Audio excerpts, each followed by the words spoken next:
مجھ سے آپ کو ایک بات کا اقرار کرنا پڑے گا، اس کے بعد ہی میں آپ کو بتاؤں گی کہ حضرت یوسف علیہ السلام کا وہ تابوت کہاں ہے۔ حضرت موسیٰ علیہ السلام نے اس بڑھیا سے پوچھا، اچھا بتاؤ وہ کیا بات ہے؟ اس پر وہ بڑھیا کہنے لگی کہ وہ اقرار یہ ہے کہ میرا خاتمہ ایمان پر ہو اور جنت میں جو جگہ رہنے کو آپ کو ملے مجھے بھی ملے۔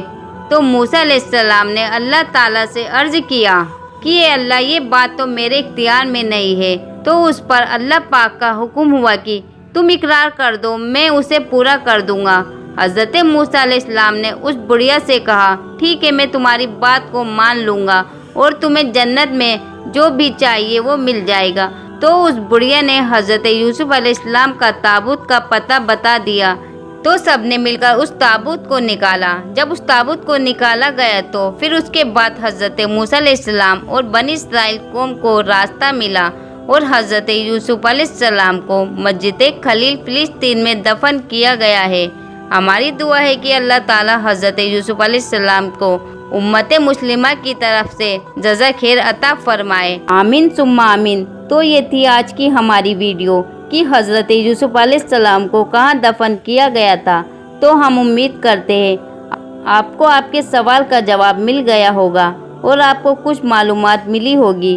اگر آپ حضرت یوسف علیہ السلام کے بارے میں شروع سے لے کر آخر تک کچھ اور ڈیٹیل میں جاننا چاہتے ہو تو آپ ہمیں اس ویڈیو کے کمنٹ باکس میں ضرور بتائیے گا، تو ہم آپ کو حضرت یوسف علیہ السلام کے اوپر ایک پوری ڈیٹیل ویڈیو بنائیں گے، جس میں ان کے بارے میں شروع سے لے کر آخر تک ان کے ساتھ کیا کیا واقعے پیش آیا سب کچھ آپ کو بتائیں گے۔ کہ اگر آپ دیکھنا چاہتے ہو تو کمنٹ باکس میں ضرور بتائیے گا کہ آپ دیکھنا چاہتے ہیں یا نہیں، اور اس ویڈیو کے لیے ایک لائک ضرور کیجیے گا۔ ہم امید کرتے ہیں کہ یہ ویڈیو آپ کو بیحد پسند آئی ہوگی۔ اگر ویڈیو آپ کو پسند آتی ہے تو اس ویڈیو کو آپ اپنے تمام رشتہ داروں کے ساتھ تحفے کے طور پر شیئر کر سکتے ہیں، اور اگر ابھی تک آپ نے ہمارے چینل کو لائک، سبسکرائب اور بیل آئیکن کو نہیں دبایا ہے تو دبا دیجیے۔ اللہ حافظ۔